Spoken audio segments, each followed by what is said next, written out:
Thank you. So I know that I'm between you and leaving for the day, so I'm going to make this very brief. First of all, I just want to thank all of the presenters and all the panels for today. I think they all did a wonderful job.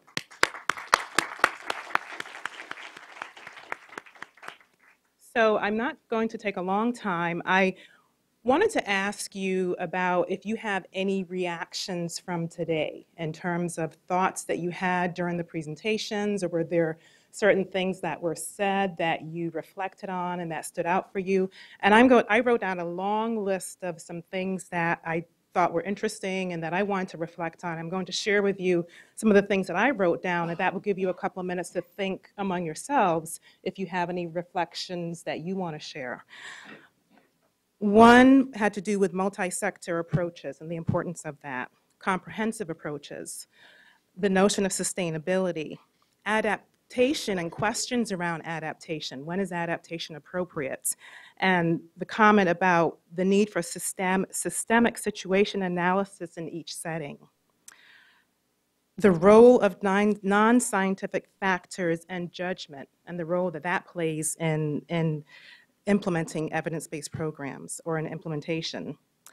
Other benefits and multiple outcomes for programs. So there are programs that might be targeted to one particular outcome, but there are multiple benefits in that it affects other outcomes. The importance of replication, the role of RCTs, and are there alternatives to RCTs? And one of the quotes that was used earlier by Jim is something that has stayed with me throughout the day, and that is the need to make evidence irresistible. And exactly what does that mean? So I want to ask you, do you have any reflections or thoughts from the day that you want to share?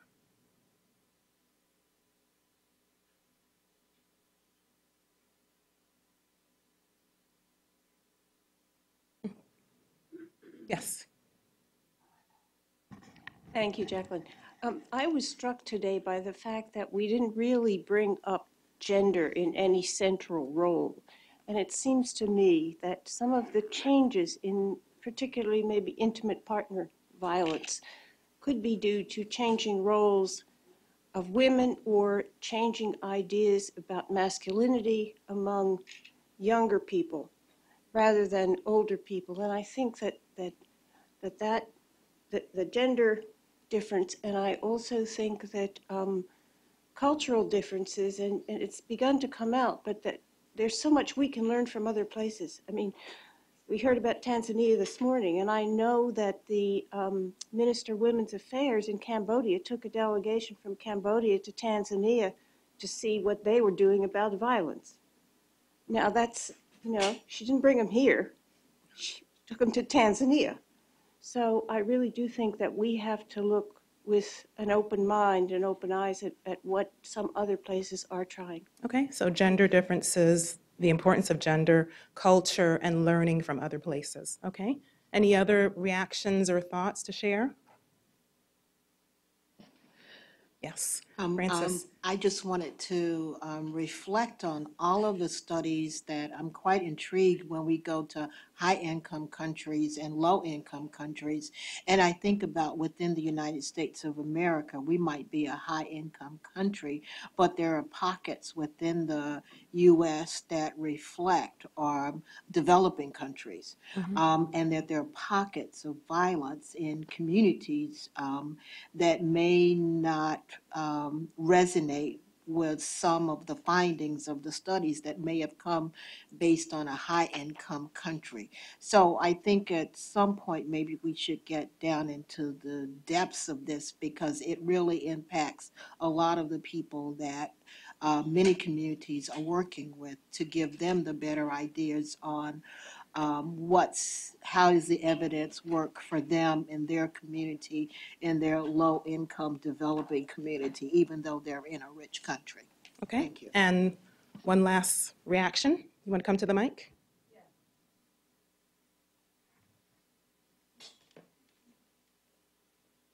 I think it's part of what I said before. Is I'm going back with the question about how to continue to support and promote evidence-based with all we discussed today. So what is exactly I'm doing?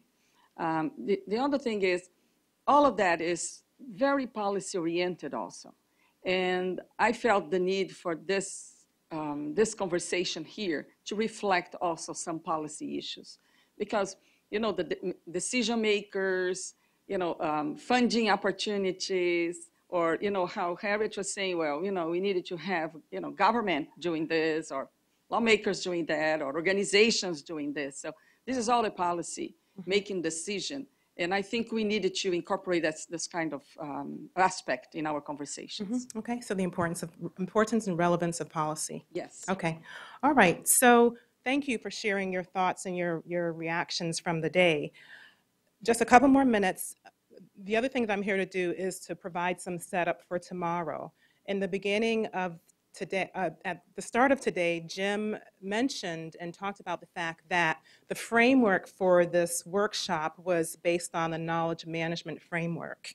And today, we focused on knowledge generation, knowledge integration, and knowledge management. And some of the topics that we focused on is what is evidence, threats to study validity, tools for integrating and identifying evidence, and we ended with looking at evidence for violence across the life stages and within an ecological framework. Tomorrow, the focus will be on knowledge dissemination and knowledge application. And we'll have panels and presenters who will be talking about barriers to successful dissemination and implementation of evidence, information and resources needed, and the way forward. One of the things that we'll be doing tomorrow is that we will also be having breakout sessions. And the purpose of the breakout session is first to allow a little more interaction so you can get up and move about, because I know it's been a long day. But it's also to provide an opportunity to stimulate some thinking about application of evidence, application of some of the things that we talked about today. So in response to your second comment, so what do you do once you return home? What do you do in your own setting? What do you do in practice? And the way that we decide to do this is to provide a case setting example, which would provide a concrete example of some social, economic, and political circumstances that are happening in a setting, and the setting is Nairobi, Kenya. And we have some questions, 4 topic areas that we're going to have you discuss in breakout groups. So in the packet that you received this morning, the case study is on page 10 through 12, and they're not numbered, but they're in the packet. And the topic areas for the breakout sessions are evidence-based programming and decision-making based on community needs, identifying and engaging key stakeholders and people to be involved in selecting, planning, and implementing evidence-based interventions, adapting evidence-based programs to local conditions and culture, and evaluation and sustainability. So we have a homework assignment for you tonight, and that is for you to read the case setting example and to come prepared to discuss the case setting example and to come prepared to discuss one of those breakout topic areas. So I just want to get a feel, if possible, of people who might be interested in the particular topic areas that I mentioned just for logistic purposes. So if you can just give a show of hands, I'll just read through them again. Evidence-based programming and decision-making based on community needs. Okay. Identifying and engaging key stakeholders and people to be involved in selecting, planning, and implementing evidence-based interventions. Okay. Adapting evidence-based programs to local conditions and culture. And the last one, evaluation and sustainability. Okay.